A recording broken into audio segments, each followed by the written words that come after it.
హిందూ మతంలోంచి ఇతర మతాల్లోకి మారిన తర్వాత కూడా చాలామంది హిందూ మతంలో ఉన్నటువంటి ఎస్సీ, ఎస్టీ సర్టిఫికెట్‌లను ఉపయోగించుకొని రిజర్వేషన్‌లను చాలామంది పొందుతూ ఉన్నారు.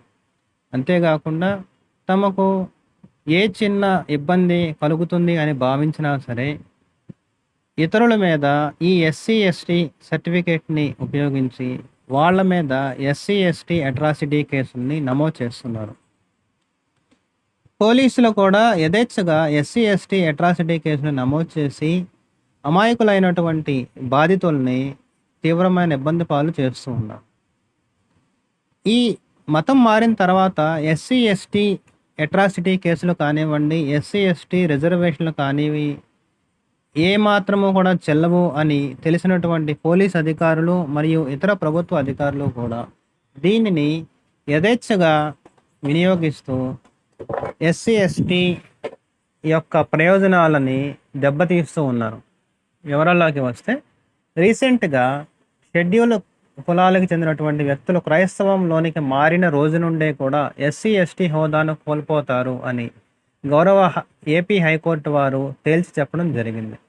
తన కులం పేరుతో దూషించి దాడి చేసి గాయపరిచారని చెప్పేసి ఉమ్మడి గుంటూరు జిల్లా పిట్టలవానిపాలెం మండలం కొత్తపాలెం గ్రామానికి చెందినటువంటి పాస్టర్ చింతాడ ఆనంద్ 2021లో చందోల పోలీస్ స్టేషన్లో ఫిర్యాదు చేయగా బాధితుడైనటువంటి ఏ రామిరెడ్డి మరియు మరొక 5గురు పైన ఎస్సీ, ఎస్టీ కేసు పోలీసులు నమోదు చేశారు.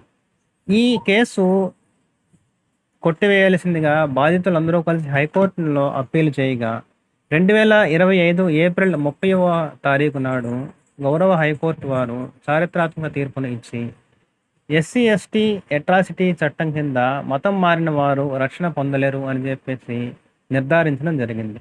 అంతేకాకుండా ఎస్సీ, ఎస్టీలో కాని వాళ్ళు తప్పుడు ఫిర్యాదులు ఇస్తే వాటిని స్వీకరించి కేసులు నమోదు చేసినటువంటి పోలీసుల మీద కూడా చట్టపరమైనటువంటి యాక్షన్ తీసుకోవాల్సిందిగా హైకోర్టు వారు సూచిస్తే మరింత ఉపయోగకరంగా బాధితులకి ఉండేది. కాబట్టి ఎవరూ కూడా ఈ SC, ST case SC, ST atrocity case అడ్డం పెట్టుకుని ఇకపైన బాధితుల్ని మోసం చేయలేరు, ప్రభుత్వాన్ని మోసం చేయలేరు. ఎవరైనా సరే తప్పుడు సర్టిఫికెట్లతో ప్రభుత్వ లాభాలు పొందినట్లయితే వాటిని పూర్తిగా రికవరీ చేసేటటువంటి అధికారము అధికారులకి ఉంటుంది.